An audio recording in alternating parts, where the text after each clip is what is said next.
Welcome to Luca and Miguel. Enjoy the video. In this video, I will explain how to make delicious donuts. First, gather your ingredients including all-purpose flour, granulated sugar, active dry yeast, warm milk, and eggs. Next, activate your yeast by dissolving it in warm milk with a small amount of sugar.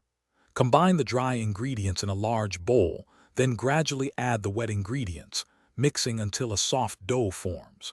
Knead the dough for about 8 to 10 minutes until it becomes smooth and elastic. After kneading, place your dough in a lightly oiled bowl, cover it, and let it rise in a warm spot for 1 to 2 hours, or until it doubles in size.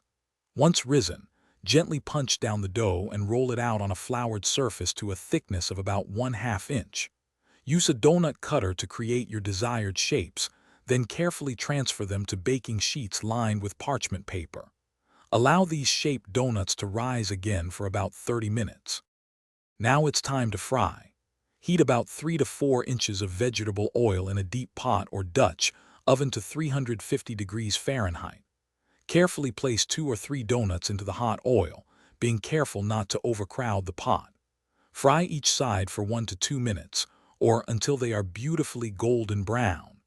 Using a slotted spoon, remove the fried donuts and place them on a wire rack set over paper towels to drain any excess oil. For a classic finish, prepare a simple glaze by whisking together 2 cups of powdered sugar with 3 to 4 tablespoons of milk until smooth. While the donuts are still warm, dip each one into the glaze, ensuring it's evenly coated. Let any excess glaze drip off before placing them back on the wire rack.